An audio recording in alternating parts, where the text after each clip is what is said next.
ॐ हरिः ॐ श्रीगुरुभ्यो नमः।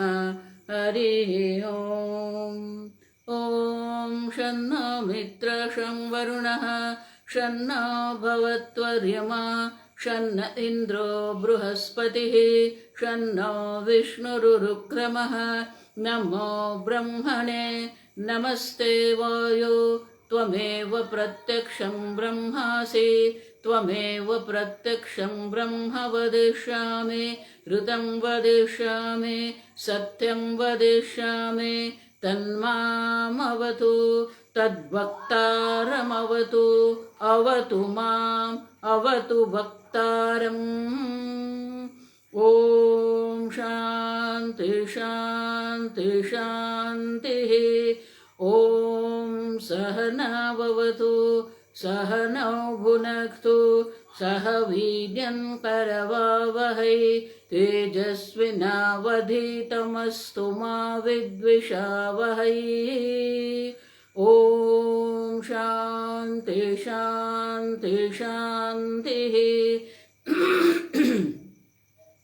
सदाशिवसमारम्भां शङ्कराचार्यमध्यमाम् अस्मदाचार्यपर्यन्तां वन्दे गुरुपरम्परां।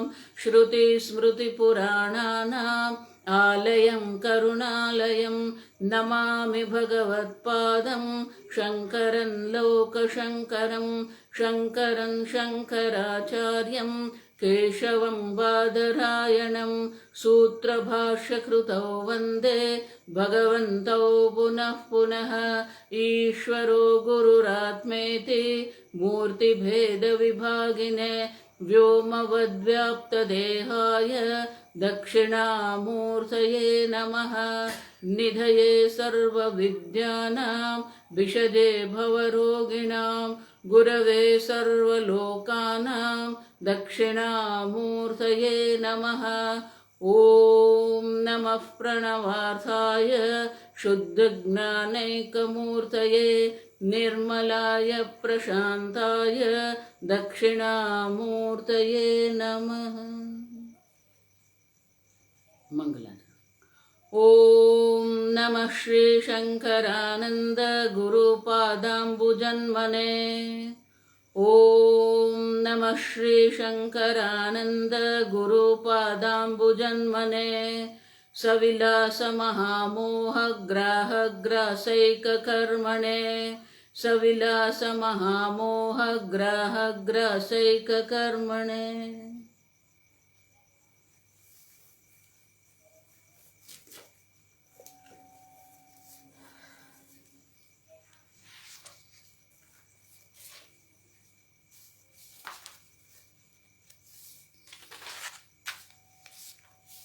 पंचदशी का चौथा प्रकरण है द्वैत विवेक प्रकरण। विवेक वहां ही करना पड़ता है जहां पर किसी भी प्रकार से दो चीज मिल गई है। दो को अलग करना ही विवेक है। विचि पृथक करने। तो यहाँ विवेक करना है तो किसका विवेक करना है? द्वैत का विवेक करना है। तो द्वैत के विवेक की आवश्यकता क्यों है? आप समझो। उदरमंतरम कुरुते अथ तस्य भयम भवति। जहां भी अंतर है द्वैत है, द्वैताद ही भयम भवति। जहां द्वैत है वहां भय है। और आगे मैं कह चुकी हूं कि तीन शब्द तीन है लेकिन उनका अर्थ जो है वो एक ही है। तीनों साथ ही जाते हैं।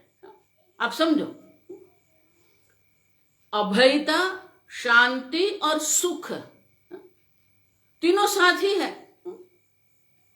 इसीलिए गीता में भगवान कहते हैं अशांतस्य कुतः सुखम।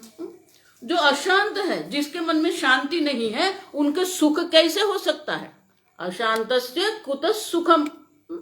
अब देखो, तो शांति और सुख जो है दोनों एक साथ चलते हैं और अभयता भी उनके साथ ही होती है। आप समझो। कोई ऐसा नहीं कह सकता है मैं भयभीत हूं लेकिन शांत हूं, मैं भयभीत हूं लेकिन सुखी हूं। नहीं हो सकता है। मैं शांत हूं लेकिन दुखी हूं नहीं। अशांतस्य कुतः सुखम।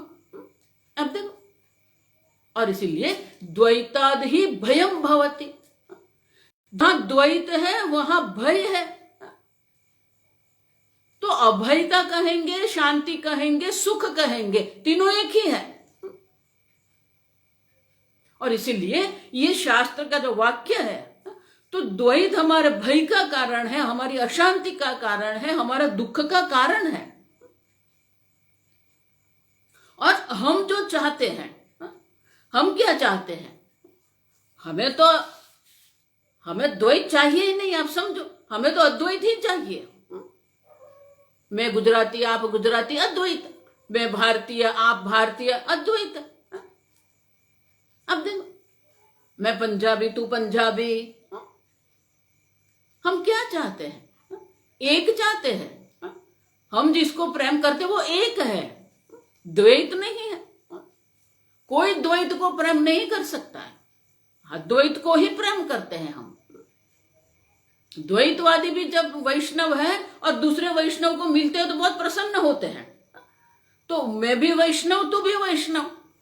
अब समझो। और इसीलिए ये द्वैत के विवेक की आवश्यकता है, क्योंकि द्वैत जो है हमारा भय का कारण है, अशांति का कारण है, हमारे दुख का कारण है। और इसीलिए ये द्वैत विवेक हमें कराते हैं। और इसीलिए विद्यायन मुनि स्वयं कहते हैं कि ये द्वैत जो है वो दो प्रकार के द्वैत है। पहले ही श्लोक में दर्शा दिया। अनुबंध चतुष्टय जिसको कहते हैं कि आपने नया प्रकरण का आरंभ किया है, तो नए प्रकरण का विषय क्या है? द्वैतम विविच्यते विवेकम विवेके सति। तो द्वैत विवेक ये प्रकरण का विषय है। आप समझो। और द्वैत विवेक क्यों करना है? हे यह बंधः स्फुटी भवेत्। ये बंधन का कारण जो है वो हमारे लिए स्पष्ट हो जाएगा। माने कि मोक्ष हमें प्राप्त होगा। प्रयोजन क्या है? द्वैत विवेक जो है विषय है, उनका प्रयोजन क्या है? प्रयोजन ये है कि हम बंधन से मुक्ति प्राप्त करें, मोक्ष प्राप्त करें। और अधिकारी कौन है उनका? जिसको मोक्ष की इच्छा है, जिसको धन की इच्छा है, जिसको भोग की इच्छा है, वो वेदांत में आने वाला नहीं है। उनका जीवन का लक्ष्य मोक्ष नहीं है। तो जिसको बंधन से मुक्ति चाहिए, मोक्ष की जिसको इच्छा है, वो मुमुक्षु जो है वो अधिकारी है। द्वैत विवेक विषय है, और जो प्रयोजन है वो क्या है? अब देखो, प्रयोजन मोक्ष है और संबंध क्या है? विवेके सती। जब द्वैत विवेक करते हैं तब ये बंधन क्या है समझ में आ जाता है और मोक्ष की प्राप्ति होती है। द्वैत विवेक से ही मोक्ष की प्राप्ति है, संबंध है। और जो मुमुक्षु है वही द्वैत विवेक करेगा। द्वैत विवेक कौन करेगा? व्यापारी को अगर आप बोलेंगे चलो द्वैत का विवेक करना, वो नहीं करेगा। जो मुमुक्षु है वो द्वैत का विवेक करेगा, क्योंकि उनको ये भय से, अशांति से, दुख से मुक्ति चाहिए। देखो, हर एक मनुष्य के जीवन का लक्ष्य एक ही है। दुखम में मा भूत, दुखम मा भूत, सुखम में स्यात्। मुझे सुख की प्राप्ति हो जाए, मेरे जीवन में कोई प्रतिकूलता, दुख न आए। और इसलिए कहते हैं ईश्वरेणापि जीवेन सृष्टम द्वैतम विविच्यते विवेके सति। दो प्रकार के द्वैत, एक ईश्वरेण सृष्टम द्वैतम, एक जीवेन सृष्टम द्वैत है। ये दोनों द्वैत का विवेक हमें करना पड़ेगा, क्योंकि दोनों विवेक जो, दोनों द्वैत जो है वो एक हो गए हैं। विवेक वही करना पड़ता है जब दो चीज होती है जो अलग है, विरुद्ध है, वो एक हो गई है। और इसलिए कहते हैं कि विविच्यते द्वैतम विविच्यते विवेके सति जीवेन हेयः बंधः स्फुटी भवेत्। अब देखो, जो हेय माने कि जो त्याज्य है, जो त्याग योग्य जो बंध है, वो उन बंधन जो है वो उनके लिए स्पष्ट हो जाएगा और वो उसका त्याग कर देगा, उसे मोक्ष की प्राप्ति अवश्य होगी। लेकिन ये जो ईश्वर द्वैत है, अब समझो, तो ईश्वर द्वैत है आप कहते हैं, माने कि देखो बहुत विस्तार से हम यहां नहीं करने वाले। तो पहले तो ये देखना है कि ईश्वर है कि नहीं, और ईश्वर जगत कारण है कि नहीं। दो बात है। बहुत सारे लोग हैं जो ईश्वर को, हमारे भारत में देश में ही ऐसे संप्रदाय है जिसके संप्रदाय में ईश्वर का कोई स्थान ही नहीं है। बहुत सारे संप्रदाय ऐसे हैं जो ईश्वर की चर्चा भी नहीं करते हैं और ईश्वर का उनको कोई आवश्यकता भी नहीं है। और जो वो संप्रदाय को मानते हैं उनके घर में कोई भगवान की पूजा पाठ, दिया करना, भगवान का फोटो कुछ भी नहीं है उनके घर में। अब समझो, माने कि ईश्वर क्या है, ईश्वर है कि नहीं, पहले तो ये देखो। और अगर ईश्वर है तो ईश्वर कौन है? ईश्वर जगत कारण है क्या? क्यों? क्योंकि बहुत सारे लोग हैं, वैज्ञानिक लोग को भी ईश्वर पसंद नहीं है। उनको क्रिएटर कहते, क्रिएटर माने कि सर्जनकर्ता। आप समझो, हमारे यहां भी बहुत सारे ऐसे हैं जो प्रकृतिवादी जो है वो मानते हैं ये तो सब प्रकृति से हो रहा है, ईश्वर की क्या आवश्यकता है। सांख्यवाद देखो, नैयायिक देखो, अब देखो, वैशेषिक है, नैयायिक है, सांख्यवादी है, ये सब ईश्वर निरीश्वर वाद है। वेद को मानते हैं लेकिन वो ईश्वर को नहीं मानते हैं। और दूसरा, ईश्वर जगत कारण है वो भी मानने को तैयार है। और इसीलिए विद्यायन मुनि अनेक उपनिषदों के मंत्रों का अर्थतः अवतरण करते, शब्दतः नहीं, अर्थतः अवतरण करके बताते हैं कि शास्त्र प्रमाण है और शास्त्र प्रमाण कहता है ईश्वर है और वो ईश्वर जगत कारण है। आप समझो। और इसलिए कहते हैं मायाम तु प्रकृतिम विद्यात् मायिनम तु महेश्वरम। ये माया जो है वो प्रकृति है, प्रकर्षेण कृति योग्यत्वात्। किसी भी वस्तु में वो वस्तु का, प्रकृति मानी उपादान कारण, मिट्टी में घड़े बनने की संभावना है, पोटेंशियलिटी जिसको कहते हैं। अब समझो, प्रकर्षेण कृति योग्यत्वात्। अब देखो, घड़े की प्रकृति मिट्टी है, क्यों? क्योंकि मिट्टी में घड़े बनने की संभावना है। 5 महाभूत है, वो 5 महाभूतों में एक ही महाभूत ऐसा है जिससे हम मिट्टी बना सकते हैं, अरे घड़ा बना सकते हैं। आप समझो, धातु जो कहेंगे वो भी भूमि में ही आ जाएगा। आप समझना, आकाश, वायु, अग्नि,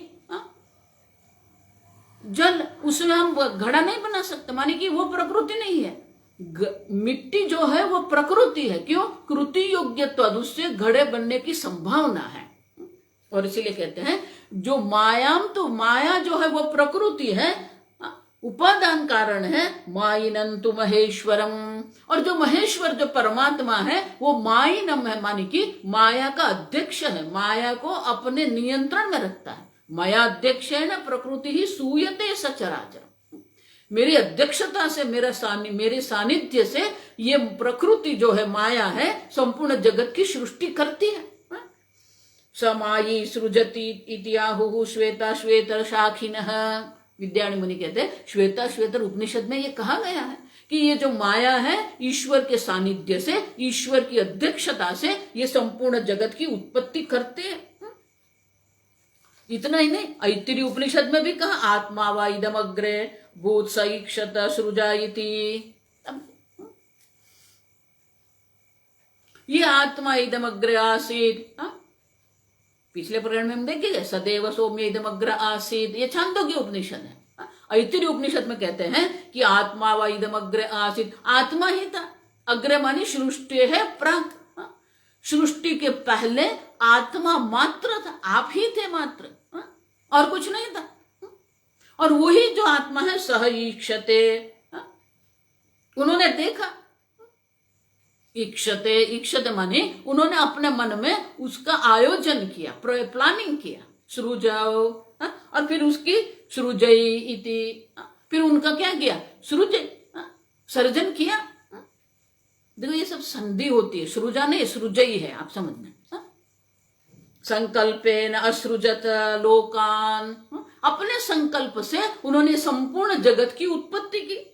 स एतानीति बहुरुचा, इस प्रकार से बहुत सारे ऋग्वेद के जो है ऋग्वेद के बहुत सारे ऐसे उपनिषद हैं जिसमें ये प्रकार से चर्चा है कि ईश्वर जो है जगत करता है, माया जो प्रकृति है उपादान कारण है जिसने ये जगत की उत्पत्ति की, ईश्वर निमित्त कारण है जहां ज्ञान और कुशलता है, माया प्रकृति है जहां ये कार्य बनने की संभावना है। और इसलिए कहते हैं आगे का जो श्वेताश्वतर उपनिषद है वो कृष्ण यजुर्वेद का है। 4 वेद जो है, चारों वेद के अवतरण विद्यारण्य मुनि करते हैं यहाँ पर, और कहते हैं कि ये ऋग्वेद में, ऐतरेय उपनिषद जो ऋग्वेद का है उसमें भी कहा है कि ये आत्मा जो ईश्वर है, ऐक्षत सृजय इति।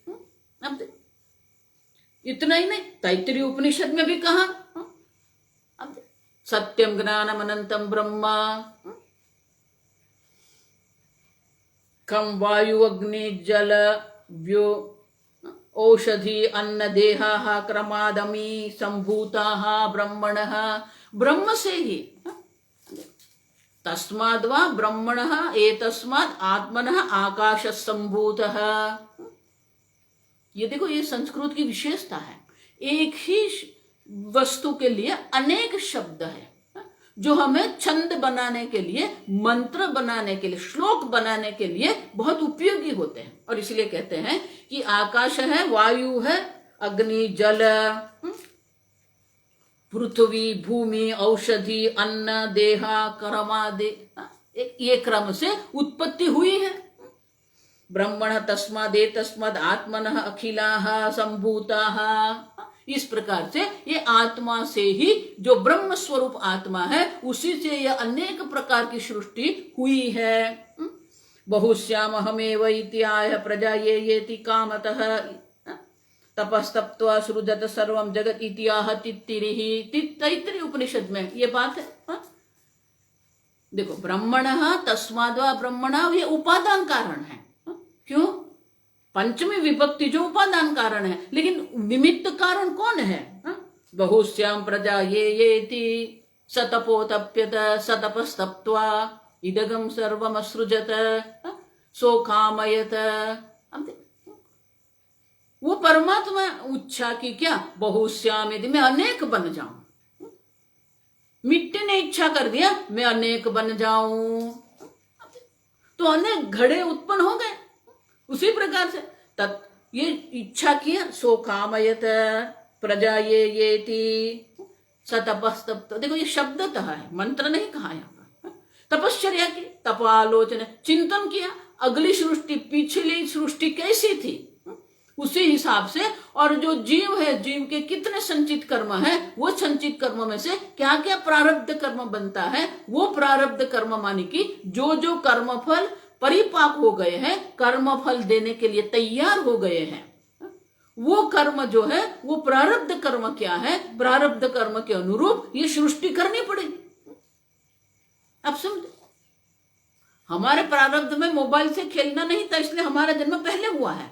आजकल के बच्चे के जन्म अभी हो रहा है क्योंकि उनके प्रारब्ध में ये है मोबाइल। अब समझो, और इसीलिए कहते हैं कि ये चिंतन किया, सतपोतप्यत सतपस्तप्त्वा इदगम सर्वमसृजत, ये सर्व जो है सर्वम जगत इति, संपूर्ण जगत की उत्पत्ति की।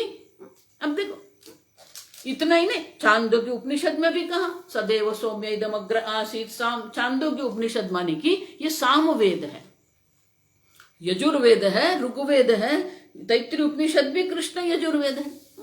अब सामवेद की बात करते हुए कहते हैं इदम अग्रे सदैव आसीत बहुत्वाय तद ऐक्षत, वहां पर भी ये मंत्र है तद ऐक्षत। तो सदैव सौम्य इदम अग्र आसीत, ये सद ब्रह्म जो है वही पहले एक था, उसी से ये संपूर्ण जगत की उत्पत्ति हुई है। उन्होंने भी देखा और उन्होंने भी प्लानिंग किया, आयोजन किया और ये जगत की उत्पत्ति की।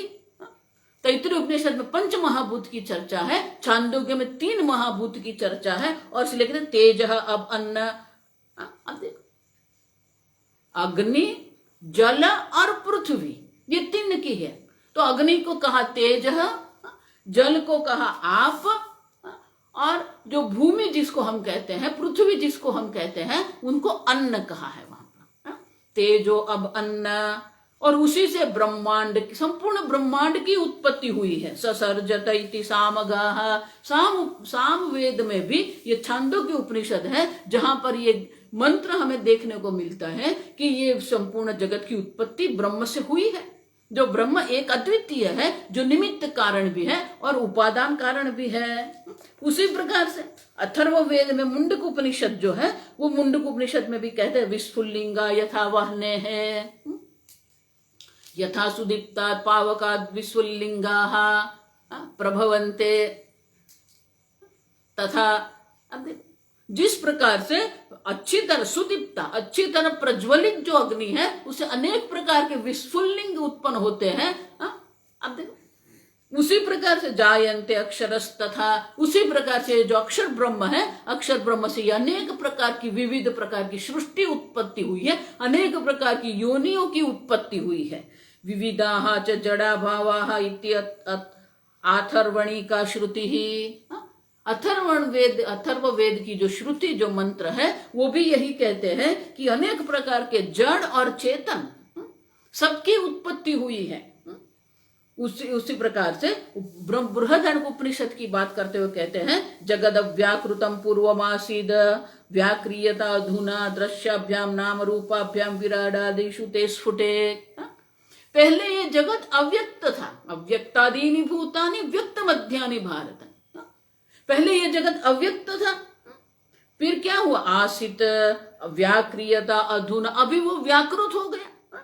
हम देख के गए, व्याकृत और अव्याकृत समझना है हमें। व्यक्त और अव्यक्त, व्यक्त माने कि जो इंद्रियों का विषय है, अव्यक्त माने जो इंद्रियों का विषय नहीं है, उसको हम अव्यक्त कहते हैं। वट वृक्ष है वो व्यक्त है, वो हमारी इंद्रियों का विषय है। बीज जो है वो अव्यक्त है, क्यों? क्योंकि बीज में वट वृक्ष अव्यक्त है, हम वहां हम देख नहीं सकते। बीज में वट वृक्ष है लेकिन वो अभी अव्यक्त अवस्था में है। लेकिन यहां क्या कहते हैं, जगत अव्याकृत। व्याकृत मानी क्या है, विविधेन आसमन्तात् कृति योग्यत्वात् व्याकृत अव्याकृत। अब देखो, वी प्लस आ प्लस कृत, व्याकृत माने कि आप एक वृक्ष ऐसा कहेंगे तो वृक्ष में भी विविधता है, अनेकता है। वृक्ष कहेंगे तो अनेक प्रकार के वृक्ष है, आप देखो। और वट वृक्ष कहेंगे तो वट वृक्ष में भी अनेकता है, उनमें भी तना है, मूल है, शाखा है, अब देखो त्वचा है, अनेक है। तो एक अगर हम कहते हैं लेकिन उसमें भी विविधता है। कुंडल एक सा कहेंगे, कुंडल भी अनेक प्रकार के होते हैं।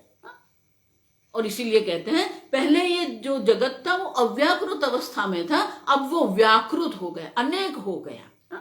अब देखो, और विविधता अनेकता आ गई। दृश्याभ्याम नाम रूपाभ्याम, अनेक प्रकार के नाम रूप है, अनेक प्रकार के दृश्य है। और वो कहां से शुरू होता, विराट आदि। विराट परमात्मा जो है स्थूल स्वरूप परमात्मा, वह हिरण्य गर्भ है, कारण शरीर है, समष्टि है। उसी प्रकार से विश्व है, तेजस है, प्राज्ञ है। इस प्रकार से ये संपूर्ण जगत की उत्पत्ति हुई। विराट मनुः नरः गावः, और जो विराट है वो क्या क्या विविधता है, तो बोलते हैं विराट है मनुः, मनु से उत्पन्न हुआ मानवः नरः गावः खरा अश्व अज आवयस्तथा, अनेक प्रकार के पशु पक्षियों की उत्पत्ति हुई। पिप्पलिका अवधि, पिप्पलिका मानी सबसे छोटा, पिप्पलिका मानी सबसे छोटा जो जीव है, चींटी को पिप्पलिका कहते हैं। तो पिपीलिका जो है, पिपीलिका माने की चींटी है। तद्वंद्वमिति वाजसेनेय है, वाजसेनेय उपनिषद जो है वो बृहदारण्यक उपनिषद में इस प्रकार से चर्चा हुई है कि ये संपूर्ण जगत अव्याकृत से व्याकृत हुआ है। और फिर क्या हुआ, ईश्वर ने ये जगत बना दिया, ठीक है। तो ये 6 मंत्रों के द्वारा हमें दर्शाया कि ईश्वर है जो माया शक्ति से ये संपूर्ण जगत की उत्पत्ति करता है। लेकिन उत्पत्ति करने के बाद क्या किया? तत्सृष्ट्वा तदेवानुप्राविशत। अब देखो, कृत्वा रूपांतरम जैवम देहे प्राविशद ईश्वरः इति ताः श्रुतयः प्राहुः जीवत्वं प्राणधारणात्। वही ईश्वर जो है ये मनुष्य योनि की उत्पत्ति की और जीव रूप से उसमें प्रवेश कर दिया। कृत्वा रूपांतर, अपने को रूपांतर कर दिया, अपने को बदल दिया और जीव रूप से उन्होंने ये शरीर में प्रवेश कर दिया। और ये उनको जीव क्यों कहते हैं? प्राण धारणात्। जीव जो शब्द है ना, जीव धातु जो है, वो धातु का अर्थ होता है प्राण धारणात्। प्राण धारण करते हैं। जीव जो है ये शरीर में जब तक जीव है तभी ये शरीर में प्राण धारण होते हैं। जैसे ही जीव यहां से निकल जाएगा प्राण भी छूट जाएंगे। और इसीलिए जीव माने जो प्राण धारण करने की शक्ति जिसमें है। अब वो जो जीव है वो क्या? चैतन्यम यदधिष्ठानम लिंग देहश्च यह पुनः चिच्छाया लिंग देहस् तथा तत्संगः जीवः उच्यते। तो ये जीव कौन है? आपने कह दिया ये जीव रूप से जैवम देहे प्राविशद ईश्वरः। ये जो जीव रूप से जो विकारी जो देह है वो विकारी देह में ईश्वर ने प्रवेश कर दिया। लेकिन जीव किसको कहेंगे आप? तो जीव की व्याख्या करते हैं। आप देखो, चैतन्यम, आप चैतन्य स्वरूप है। यद अधिष्ठानम, वो अधिष्ठान है। संपूर्ण जगत का जो अधिष्ठान है वो चैतन्य स्वरूप आत्मा है। और लिंग देह सूक्ष्म शरीर है। अब सूक्ष्म शरीर सात्विक अंश से बना हुआ है और इसलिए क्या होता है? वो चैतन्य को प्रतिबिंबित करता है और इसलिए कहते हैं चिच्छाया। अब देखो, तो चैतन्य जो जगत का अधिष्ठान है, लिंग देह, और लिंग देह में जो चिच्छाया चैतन्य का जो प्रतिबिंब बनता है, चिच्छाया लिंग देह स्थाहा, लिंग देह में जो चिच्छाया माने चित्त का जो प्रतिबिंब बनता है, तत्संगः, ये 3 मिलके ही जीव बनाते हैं। आप ठीक से समझो, जीव मानी कौन है? लिंग देह में जो चित्त चैतन्य का प्रतिबिंब है, लिंग देह है, और जो चैतन्य है, चैतन्य का प्रतिबिंब और लिंग देह जहां चैतन्य का प्रतिबिंब बनता है, ये तीनों संग, ये तीनों मिलके जीव बनता है। अब देखो, तो ये जीव जो है, ये जीव के कारण ही ये शरीर चेतन दिखता है। लिंग देह जो है ये शरीर में, चैतन्य सर्वत्र है। देखो, ये स्पष्ट मन में रहना चाहिए। चैतन्य सर्वव्यापी है, जड़ में भी चैतन्य है, अधिष्ठान है सबका। इसीलिए कहा चैतन्यम यद अधिष्ठानम। जो जड़ वस्तु है उनका अधिष्ठान भी चैतन्य है, और जो चेतन है उनका अधिष्ठान भी चैतन्य ही है। तो जड़ और चेतन का जो तफावत हमें दिखता है, जो भेद हमें दिख रहा है, वो किसके कारण है?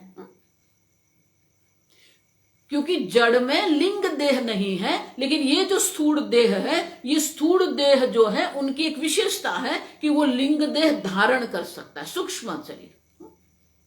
और उनको लिंग देह क्यों कहते हैं? वो चैतन्य के लिंग है। अब देखो, लिंग किसको कहते हैं? देखो, एक एक शब्द हम देख के गए। लिंग किसको कहते हैं? लिंग माने कि चिन्ह, अन्य वस्तु की हाजिरी के लिए जो हमें लिंग बनता है, चिन्ह बनता है।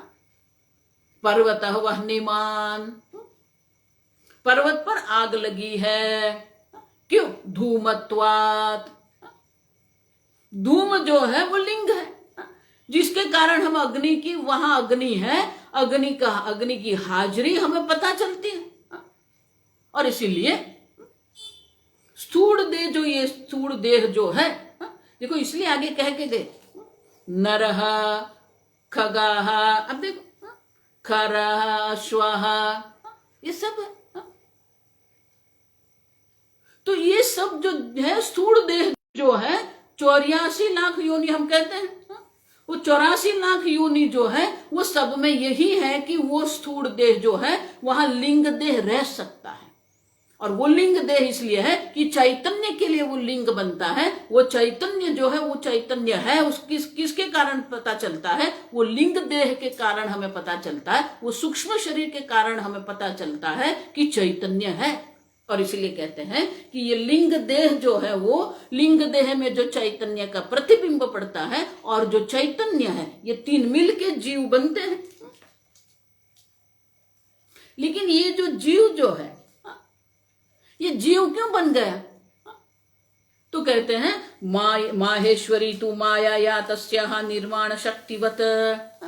आगे देखा कि भगवान की, ईश्वर की जो माया शक्ति है वो निर्माण शक्ति है, विक्षेप शक्ति जिसको कहते हैं। विक्षेप मानी विविधेन क्षेपणम, he throws the world, understand. तो ये जगत जिसने उत्पन्न किया वो माया शक्ति है, जो निर्माण शक्ति है ईश्वर की। तो वो कहते हैं ये जो माहेश्वरी है, ईश्वर की जो माया शक्ति है, जो माहेश्वरी है, वो माहेश्वरी जो है निर्माण शक्ति है।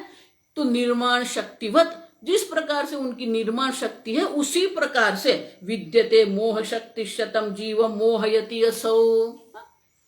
जिस प्रकार से माया की निर्माण शक्ति है उसी प्रकार से जो माया माहेश्वरी माया है उनकी मोह शक्ति है, जिसके कारण जीव मोहित हो जाता है और मोहित होकर अपने को अल्प मानने लगता है।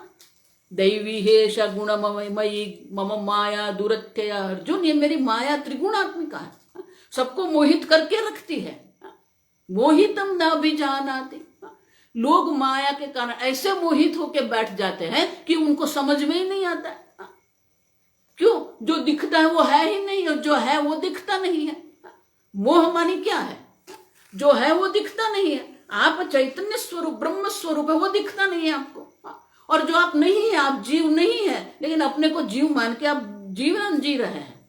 अब देखो, मोहितम न भी जाना, सब मोहित होकर बैठे। और इसीलिए कहते हैं कि माया की दो शक्ति है, एक निर्माण शक्ति है और मोह शक्ति है। और मोह शक्ति के कारण ही ये जो चैतन्य स्वरूप आत्मा है अपने को जीव मान के वो जन्म मरण के चक्र में भटक रहा है। मोहद अनिशताम प्राप्य, ये मोह के कारण अनिशताम, जो ईश्वर है, जीव और ईश्वर ऐक्य है। आप ईश्वर है ही, लेकिन आपने अभी क्या कर दिया? अनिशताम प्राप्य, मैं ईश्वर नहीं हूं, मैं जीव हूं। और किसके कारण हुआ? मोहात, ये मोह शक्ति के कारण, मोह शक्ति के कारण अपने को वो ईश्वर समझता ही नहीं है। मग्न वपुषी शोचती, यही एक शरीर में बैठ के वो शोक कर रहा है। अब देखो, ईश सृष्टम इदम द्वैतम सर्वम उक्तम समासतः। विद्यारण्य मुनि कहते हैं ये 13 श्लोक में मैंने ईश्वर सृष्टि क्या है मैंने आपको समझा दिया। ये माया है, ईश्वर की शक्ति माया है, निर्माण शक्ति भी है, मोह शक्ति है।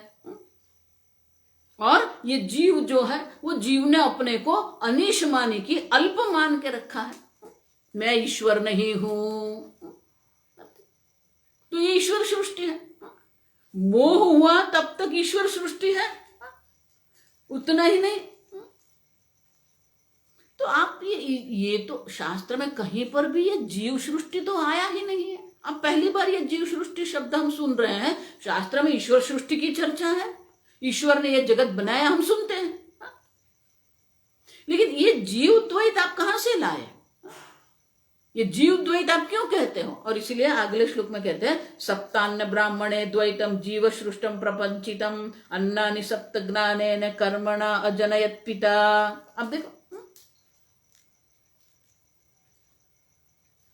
विद्यारण्य मुनि कहते हैं शब्दतः वहां नहीं दर्शाया है, लेकिन अर्थतः हम समझ सकते हैं कि ये जीव सृष्टि है। सप्त अन्न ब्राह्मणे, जिस प्रकार से यहां हम प्रकरण शब्द कहते हैं, द्वैत विवेक प्रकरणम, पंच महाभूत विवेक प्रकरणम, चैप्टर्स जिसको कहते हैं।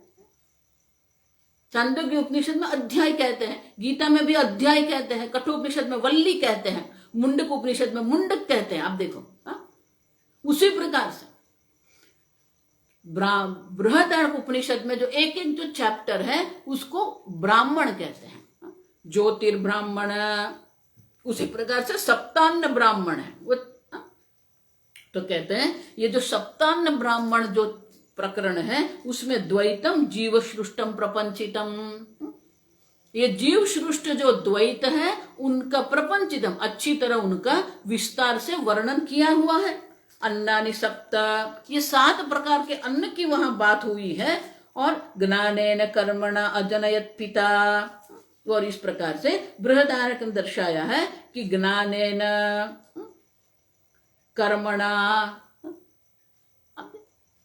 कर्म के कारण जीव के जो शुभ और अशुभ जो कर्म है वो कर्म है और जो ज्ञान है। देखो एक बात ठीक से समझना, जानाति इच्छति कर्म करोति, ये प्रक्रिया है। पहले आपको जानना है, जानने के बाद उनकी इच्छा, जो कुछ आप जानते हैं उससे बहुत अल्प वस्तुओं की आप इच्छा करते हैं, और जितनी इच्छा हुई है उसी में से बहुत अल्प के लिए आप कर्म करते हैं।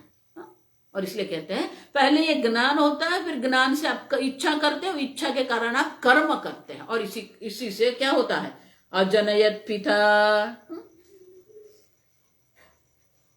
इस प्रकार से पिता माने कि जो परमपिता परमेश्वर है, परमपिता परमेश्वर ने यह शास्त्र, ये जो जीव के जो कर्म है, जीव का जो ज्ञान है, उनकी जो वासना है, उनके जो संस्कार है, उनके आधार पर ही ये 7 प्रकार के अन्न की उत्पत्ति की है।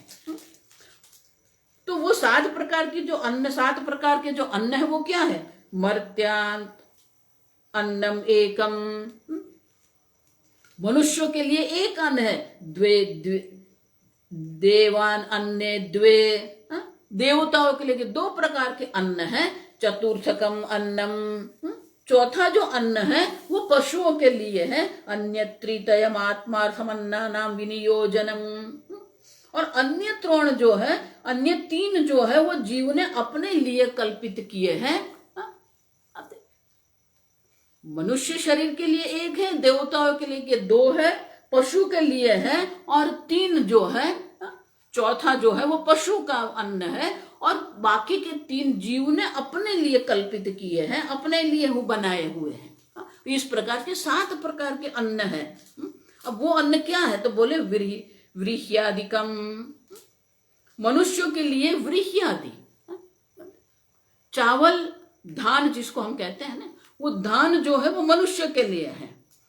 देवताओं के लिए 2 आहुति होती है, दर्श पूर्णमासौ, देवताओं को 2 प्रकार की आहुति देते हैं, एक अमावस्या की आहुति होती है, दूसरी पूर्णिमा की आहुति होती है, इसलिए 2 अन्न उनके लिए है। और पशुओं के लिए जो है वो क्या है, क्षीरम, पशु के लिए दूध है वो चौथा अन्न है। और जो आत्मा के लिए, अपने लिए जो अन्न है वो क्या है, मनः वाक् प्राणश्च सप्तत्वमन्नानाम अवगम्यताम, मन, वाणी और प्राण, ये 3 जो है जीव के अपने अन्न है। ये देखो बहुत सुंदर है ये। और इस प्रकार से ये 7 प्रकार के अन्न की उत्पत्ति हुई है, और ये 7 प्रकार के जो अन्न की उत्पत्ति है वो द्वैत है, और वो द्वैत जो है वो जीव द्वैत कहते हैं।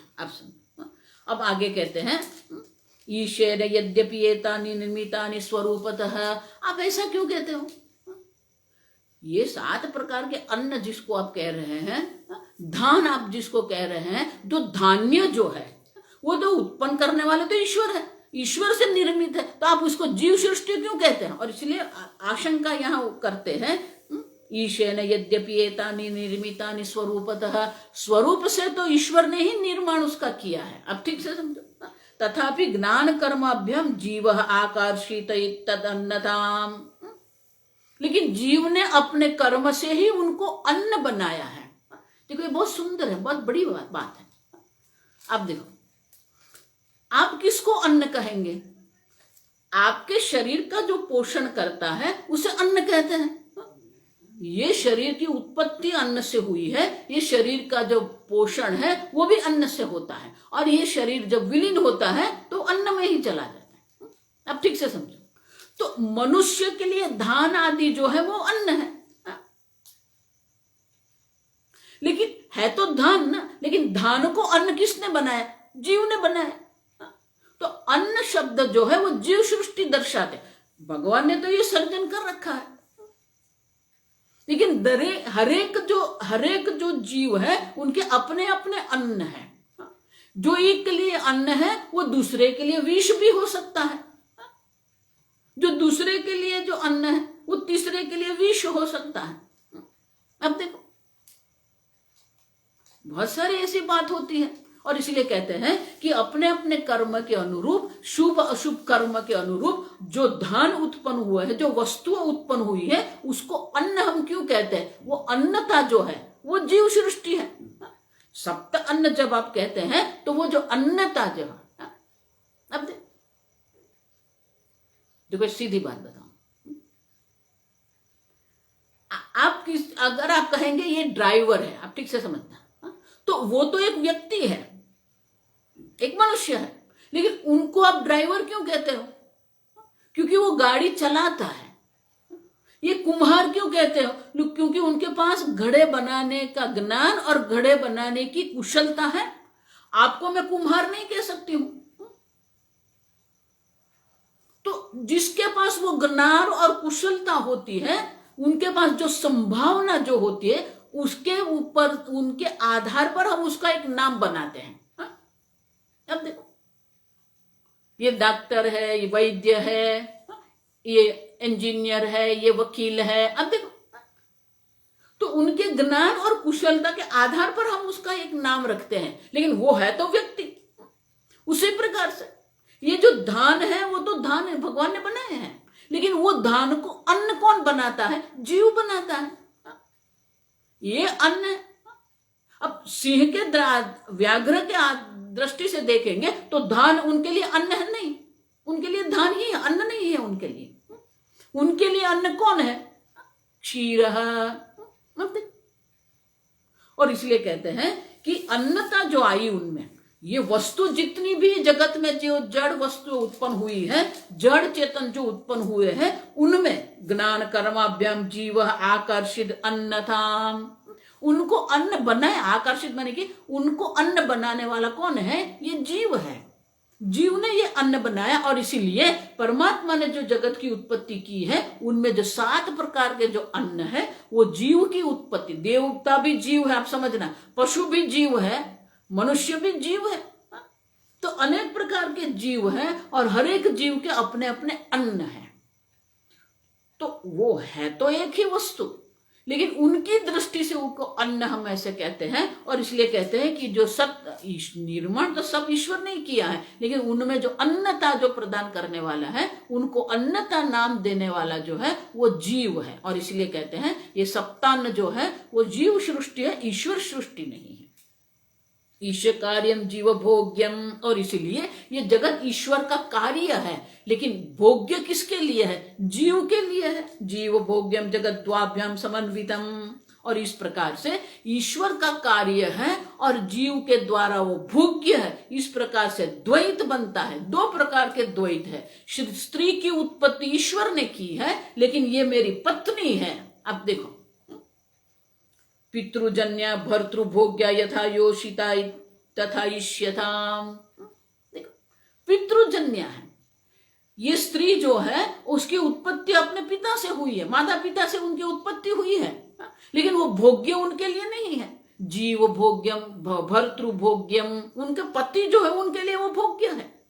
अब देखो उसी प्रकार से ये जगत उत्पन्न करने वाला ईश्वर है, ईश्वर कार्य है, लेकिन उसको भोग्य बनाने वाला जीव है। आप समझो, देखो ये बहुत समझने की बात है, बहुत सूक्ष्म है।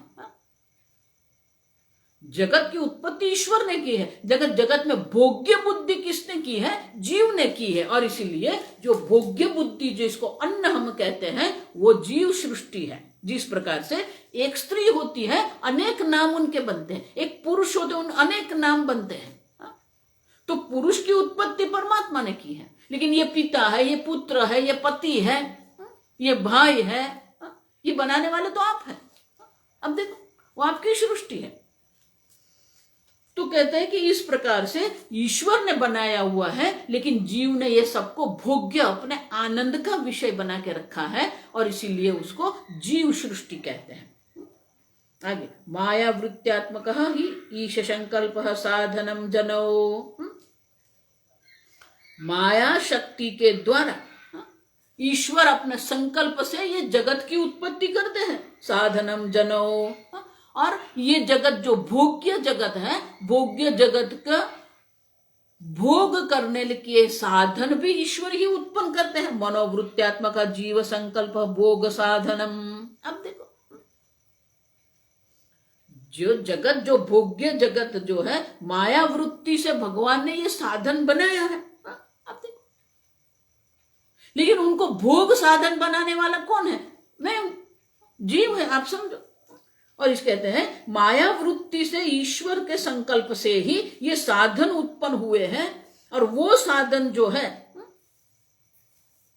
जीव संकल्प भोग साधनम, और उनको सब हमने भोग का साधन बना के रखा है। आंख जो है वो दृश्य ग्रहण करने के लिए साधन है, लेकिन वो दृश्य में आनंद देखना है, भोग्यता देखनी, वो तो हम कर रहे हैं ना। ये आइसक्रीम है और आपकी जिह्वा कहेगी ये आइसक्रीम है, तो ये तो ज्ञान हुआ ना। और ये आइसक्रीम है जानने के लिए जिह्वा जो है आपकी, वो साधन है। लेकिन वही आइसक्रीम हमारे लिए क्या हो जाता है? भोग्य पदार्थ हो जाता है, उसको भोग्य हम बनाते हैं। अब देखो, हम देख के गए, भोक्तृत्व नाम उपलब्धृत्वम। उपलब्धृत्व ज्ञाता मात्र है, ये आइसक्रीम है वो ज्ञान है, लेकिन वही ज्ञान को हमने क्या कर दिया? भोग साधनम बना के रख दिया, ये मेरे भोग का साधन है। तो जो ज्ञान है उसी को हम जो ज्ञाता है वो ज्ञाता भोक्ता बन गए, वो जीव है। ज्ञाता है ईश्वर, सृष्टि है, साधन है जानने के लिए। जगत को जानने के लिए ये सब 5 साधन भगवान ने आपको दिए हैं, लेकिन उसी को हमने क्या कर दिया? वही ज्ञान है, वही साधन है, उसी को हमने भोग्य बना के रख दिया है। और इसीलिए ये भोग्यता है, जो अन्नत्वम जो है, भोग्यत्वम जो है, वो जीव सृष्टि है। और इसीलिए कहते हैं वो मनोवृत्त्यात्मक, आपके मन में है, मन की वृत्ति है। माया वृत्ति से ये जगत की उत्पत्ति हुई है, लेकिन मन की वृत्ति से वो भोग्य बन जाते हैं। अब देखो, बहुत सुंदर है, आप समझो। जहां ज्ञान है वहां ही भोग है, और वो भोग क्यों बन गया? मनोवृत्ति। और आपके लिए जो भोग है वो दूसरे के लिए भोग नहीं हो सकता। तो ये जीव सृष्टि है, व्यक्तिगत है। ईश्वर सृष्टि माने सब्जेक्टिव, सब एक समान देखते हैं, उसको ईश्वर सृष्टि कहते हैं।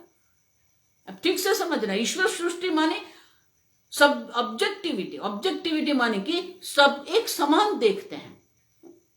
ये लाल रंग है तो सबके लिए वो लाल ही है, लेकिन ये मेरे भोग का कारण बन जाता है, तो फिर वो जीव सृष्टि है। आप समझे? जीव सृष्टि माने कि सब्जेक्टिविटी है, व्यक्तिगत है। एक वस्तुनिष्ठ है, दूसरा व्यक्तिनिष्ठ है। ईश्वर सृष्टि है वो वस्तुनिष्ठ है, ऑब्जेक्टिविटी है, और जीव सृष्टि है व्यक्तिनिष्ठ है। सबके लिए आम जो है वो भोग्य नहीं हो सकता है, सबके लिए जो करेला है वो भोग्य नहीं हो सकता। समझो ठीक से। और इसीलिए कहते हैं कि मन से, अपनी वृत्ति से, मनोवृत्ति से ये उत्पन्न हुआ है। ये मुझे आनंद देता है, मुझे दुख देता है। अब देखो, वो आपके मन की वृत्ति है। देखो, इसलिए मैं कहती हूं कि बुद्धि में तो ज्ञान ही होता है, लेकिन वो बुद्धि से ज्ञान जब मन पर पहुंचता है तो मन उसको क्या कर देता है? भोग बना देता है, जीव संकल्प है। और इसीलिए ये भोग जो पदार्थ है वो भोग का साधन, सुख दुख का साधन बनता है, और इसीलिए वो जीव संकल्प है, ईश्वर संकल्प नहीं है। ये मेरे सुख दुख का कारण है, वो जीव सृष्टि है। ये आम है, ये करेला है, वो ईश्वर सृष्टि है। लेकिन ये मेरे भोग का, सुख दुख का कारण है, वो जीव सृष्टि है। अब समझो ठीक से। और इसीलिए कहते हैं कि एक माया वृत्ति से उत्पन्न हुआ वो जो ईश संकल्प है, वो जो ईश्वर सृष्टि है, और जो मनोवृत्ति से आपके, देखो इसीलिए कहता हूं ये सब जो गड़बड़ है ना, ये करने वाला मन ही है। मन एवं मनुष्याणाम कारणम बंध मोक्षयोः, मनुष्य के बंधन का, मोक्ष का कारण मन ही है। अब देखो जीव सृष्टि उत्पन्न करने वाला ये मन है। भगवान ने तो ये ईश्वर सृष्टि बनाई है, लेकिन उसी को हम क्या कर देते हैं, जीव सृष्टि बना देते हैं। और इसलिए आगे कहते हैं ईश्वर निर्मित मणियादो, तो दृष्टांत देते हैं किस प्रकार से। एक मणि है, रत्न है, वो रत्न जो है वो ईश्वर निर्मित है।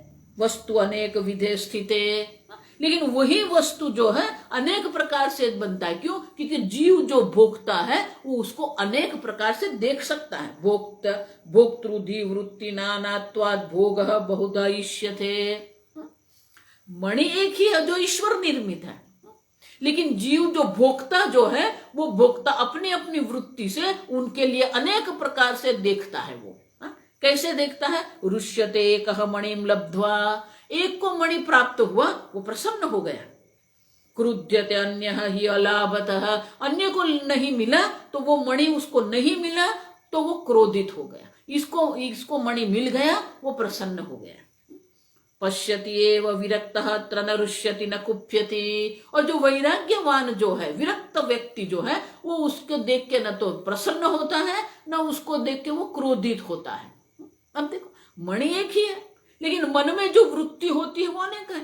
एक रुष्यति, एक कुप्यति, एक न रुष्यति न कुप्यति।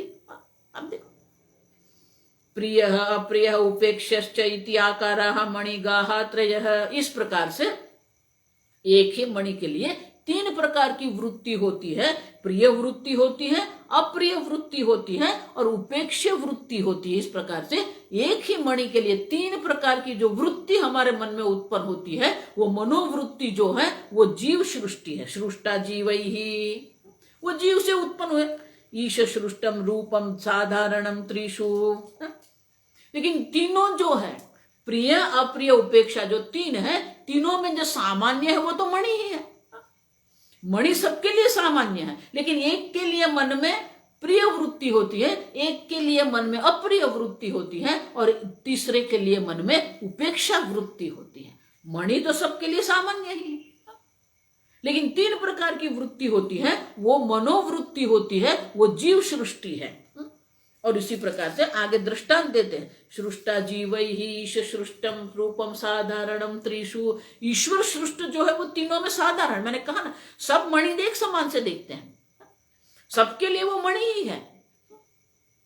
सब एक समान जिसको देखते हैं उसको ईश्वर सृष्टि कहते हैं। तीनों के लिए वो मणि है, लेकिन तीनों के मन में जो भाव उत्पन्न होते हैं वो अलग अलग होते हैं, वो जीव सृष्टि है। और इसीलिए स्पष्ट शब्दों में अगर हम देखते हैं तो पांच इंद्रियों के द्वारा जो जगत हम ग्रहण कर रहे हैं वो ईश्वर सृष्टि है, लेकिन मन उनके लिए जो भाव बताता है वो जीव सृष्टि। माने कि बाहर जो है वो तो ईश्वर सृष्टि ही है, जो जीव सृष्टि है वो आपके मन में है। अब देखो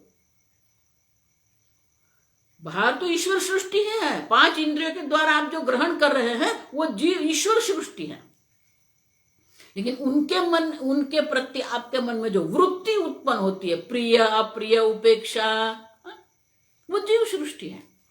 तो मणि आपको सुखी दुखी नहीं कर रहा है, आपके मन में मणि के प्रति जो भाव है वो आपको सुखी दुखी कर रहा है। और इसीलिए ईश्वर सृष्टि कभी दुख का कारण नहीं होती है, जीव सृष्टि आपका बंधन का कारण है, जीव सृष्टि आपका दुख का कारण है। और इसलिए आगे एक और दृष्टांत देते हुए कहते हैं कि स्त्री एक ही है, एक ही स्त्री है, लेकिन वो स्त्री जो है हम अनेक प्रकार से देखते हैं। योषित विद्यते न स्वरूपतः, योषिता माने महिला, स्त्री, वो महिला जो है स्वरूपतः एक ही है, लेकिन विद्यते अलग अलग व्यक्ति के लिए वो अलग अलग होती है। कैसे? भार्या, एक व्यक्ति के लिए वो भार्या मानी पत्नी है, अन्य के लिए स्नुषा पुत्र वधु है, ननंदा, तीसरे के लिए वो ननंद है, देवरानी, याता माने देवरानी, माता, अनेकधा प्रतियोगी धिया, प्रतियोगी धिया माने उनके सामने जो है उनके अनुरूप वो स्त्री के अनेक नाम बनते हैं। कोई उसको ननंद कहेंगे, कोई उसको देवरानी कहेंगे, कोई उसको माता कहेंगे, कोई उसको पत्नी कहेंगे, कोई उसको पुत्र वधु कहेंगे। तो ईश्वर सृष्टि तो स्त्री है लेकिन जो भेद है किसके कारण? प्रतियोगिता। उनके सामने कौन है, उनकी बुद्धि में क्या भाव है। कोई उसको पत्नी कहता है, कोई उसको ननंद कहता है, कोई उसको देवरानी कहता है, कोई उसको माता कहता है, कोई उसको पुत्र वधु कहता है। अब देखो, तो योषिता जो महिला जो स्त्री है वो तो ईश्वर सृष्टि है, लेकिन न स्वरूपतः विद्यते, स्त्री तो स्त्री ही है, लेकिन उनके सामने कौन है उसके हिसाब से उनके अनेक प्रकार के नाम पड़ते हैं। और इसलिए आगे जो मैंने कहा ना, ज्ञान तो एक ही है लेकिन भोग बुद्धि में अनेकता, इसलिए कहते हैं ननु ज्ञानानि भिद्यन्ताम आकारस्तु न भिद्यते।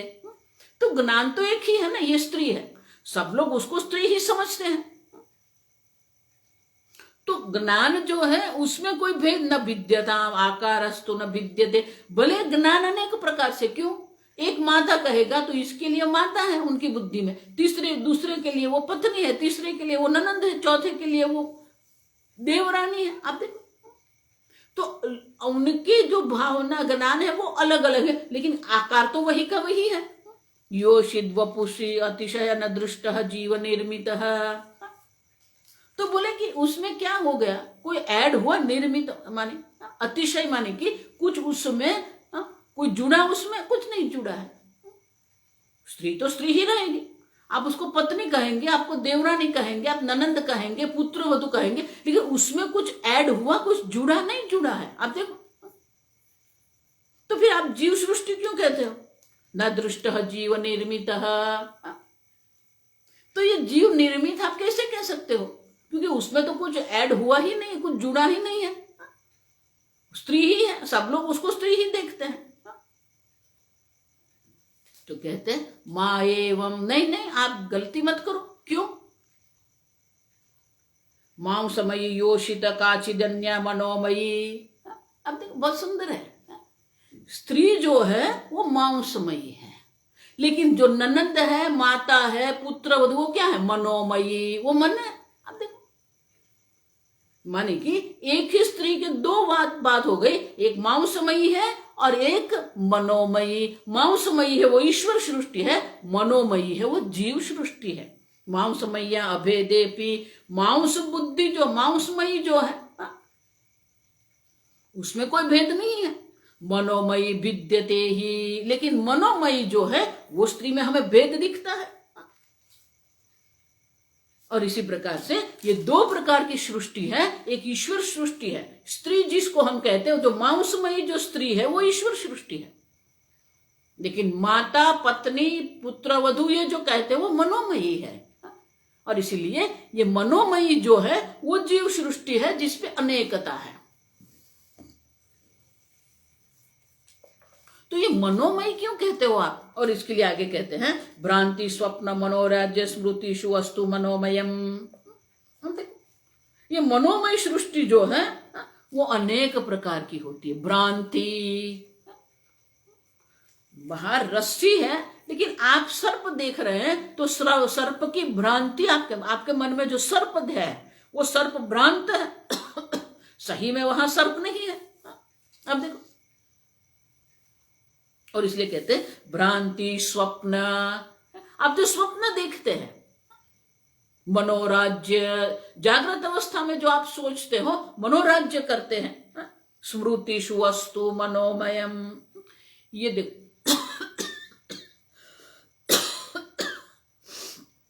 मनोमय चार प्रकार के हैं। एक भ्रांति हो सकती है, दूसरा स्वप्न जगत है, तीसरा मनोराज्य है और चौथा स्मृति है। विद्यायन मुनि कहते हैं मनोमय जगत चार प्रकार के हैं। जागृत मानेन में यस्य न मनोमयता इति चेत। तो कि नहीं ये क्यों आप कहते हो? जागरण मानेन में यस्य, जागृत अवस्था में जो हम जो ग्रहण कर रहे हैं, प्रत्यक्षादि प्रमाण मानी पांच, मैंने कहा ना 5 इंद्रियों द्वारा जो हम जो जागृत अवस्था में ग्रहण करते हैं उसमें मनोमयता नहीं है। तो बोले कि नहीं, बाढ़ माने तुम्हें ये न योगा स्याद विषयाकृति ही। बाढ़ मानो अस्तु, ठीक है, आप जो कह रहे वो ठीक है, लेकिन माने तुम्हें ये न, बाहर की वस्तु जो है उसमें मनोमयता नहीं है, वो ईश्वर सृष्टि हम मानते हैं उसको, लेकिन उनके कारण हमारे मन में जो वृत्ति उत्पन्न होती है, मैं ये न योगा स्याद विषयकार आकृति ही, उनके द्वारा हमारे मन में जो वृत्ति उत्पन्न योगात में ये न योगात। इसलिए मैंने कहा कि आइसक्रीम है तो आपकी जिह्वा पर पहली बार जब आइसक्रीम पड़ता है तो आपको ज्ञान होता है ये आइसक्रीम है। अब देखो, लेकिन वही ज्ञान जो है वो क्या होता है, मैं यस्य मनोमयता, वही जो मैं जो है ज्ञान का विषय है आइसक्रीम है, वही आपके लिए भोग बन जाता है। और इसलिए कहते हैं मैं ये न योगा स्याद विषयाकृति ही। जब उनका इंद्रियों से संपर्क, योग माने संपर्क, इंद्रियों से संपर्क होता है तब ईश्वर सृष्टि होती है, लेकिन उसके बाद जो मन में जो उत्पन्न होता है वो भोग है, विषयाकृति है। अब देखो, इसलिए ये जगत में कोई विषय नहीं है, आप ठीक से समझना। विषय हम उसको बनाते हैं, ज्ञान ही है। ये पुष्प है वो ज्ञान है, लेकिन पुष्प को विषय बनाने वाला हमारा मन है। वो सुख दुख का जो साधन है जिसको हम विषय कहते हैं। बाहर तो वस्तु ही है, लेकिन हमारे मन में माने कि जो ज्ञान का विषय है, ज्ञान का विषय का इंद्रियों से संयोग होता है तब वो मेय है, माने कि ईश्वर सृष्टि है। लेकिन जब वो मन में पहुंचता है और मन उसको विषय बना देता है, उसको सुख दुख का कारण बना देता है। और इसीलिए कहते हैं कि ये 2 प्रकार की सृष्टि है, एक मांसमयी माने कि ईश्वर सृष्टि है, एक दूसरी मनोमयी सृष्टि है जो हम बनाते हैं, वो हमारी अपनी है। देखो, इसलिए आगे मैंने कहा ना, एक ही छत के नीचे 6 लोग रहते हैं, 6 जो लोग हैं सबकी अलग अलग सृष्टि है। एक साथ 6 लोग भोजन करने बैठते हैं, एक ही भोजन उनके सामने है, लेकिन 6 लोगों के मन में जो भाव रहते हैं वो अलग अलग रहते हैं, वो मनोमयी सृष्टि है। आप समझो, हर एक व्यक्ति का अपना एक स्वामी जी बहुत अच्छा कहते हैं, everybody has created one's own bubble. हम हमारा एक छोटा जगत बना के रहते हैं, 6 लोग एक साथ रहते हैं, एक साथ भोजन करते हैं, लेकिन 6 लोगों की अपनी अपनी सृष्टि है, अपना अपना जगत है, अपना अपना विषय है। अब समझो, दादा दादी का अपना जगत है, माता पिता का अपना जगत है, पुत्र पुत्री का अपना जगत है, साथ में ही रहते हैं, एक साथ रहते हैं, लेकिन सबकी अलग अलग। और इसलिए कहते हैं मन में जो भाव रहते हैं वो अलग अलग होते हैं। तो बोले ये पहले तो आपने ईश्वर सृष्टि जीव सृष्टि कर दिया, अब आप ये कह रहे हो कि ईश्वर सृष्टि मांसमयी है, माने कि बाहर जो 5 इंद्रियों के द्वारा जो साधारण जिसका ग्रहण होता है वो ईश्वर सृष्टि है, लेकिन मन में जो होता है मनोमयी जो है वो ईश्वर सृष्टि है। तो ये आप कहां से लेके आ गए? तो बोले भाष्यवार्तिकाराभ्याम अयम अर्थम उदीरितः, ये मैं नहीं कहता, भाष्यकार, भाष्य शंकराचार्य जी ने भाष्य लिखे हैं, शंकराचार्य के भाष्य पर सुरेश्वराचार्य जी ने वार्तिक लिखी है, श्लोकबद्ध जो टीका लिखते हैं उसको वार्तिक कहते हैं। तो शंकराचार्य जी के जो भाष्य है उसको प्रस्थानत्रयी कहते हैं, भगवद गीता, उपनिषद और ब्रह्म सूत्र। ये जो भाष्य शंकराचार्य जी ने लिखा है उसमें श्लोकबद्ध से वो वार्तिक सुरेश्वराचार्य जी ने लिखा है। तो शंकराचार्य विद्यारण्य मुनि कहते हैं कि शंकराचार्य का भाष्य और सुरेश्वराचार्य के जो वार्तिक है उसमें यही अर्थ स्पष्ट रूप से समझाया हुआ है। ये मेरा कहने का नहीं है। अब देखो, ये मैं नहीं कह रहा हूं, ये जो है वो भाष्यकार भी कह रहे हैं और सुरेश्वराचार्य वार्तिककार भी यही बात करते हैं। इसलिए ये मेरा अपना कोई विचार नहीं है, ये मेरी अपनी कल्पना नहीं है, ये हमारे पूर्व आचार्य जो कह के गए हैं वही मैं आपको दर्शाता हूं। और इस प्रकार से विद्यारण्य मुनि, अब देखो ये बहुत आवश्यक है, आप जो कहते हैं उनके लिए प्रमाण क्या है, शास्त्र में उनके लिए है कि नहीं कोई मंत्र, और आगे के जो पूर्वज जो आचार्य हो गए वो आचार्य क्या कहते हैं वो भी हमें देखना पड़ता है, तब हम जो कहते हैं वो सत्य होता है, नहीं तो वो फिर हमारी कल्पना हो जाती है। और इसीलिए इस प्रकार से विद्यारण्य मुनि कहते हैं, आगे हम कल देखेंगे।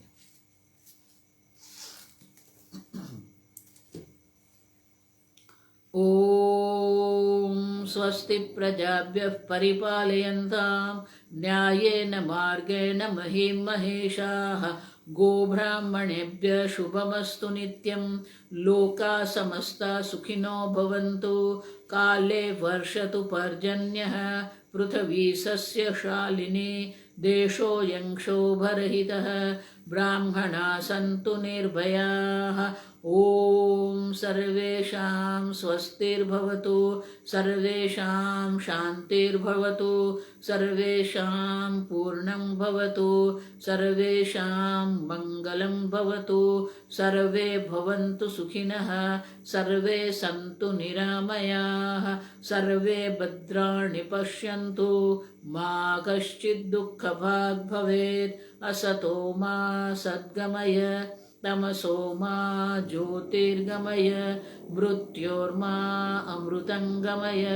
ओम पूर्णमदः पूर्णमिदं पूर्णात् पूर्णमुदच्यते, पूर्णस्य पूर्णमादाय पूर्णमेवावशिष्यते। ओम शांति शांति शांतिः। हरिः ओम श्री गुरुभ्यो नमः। हरिः ओम।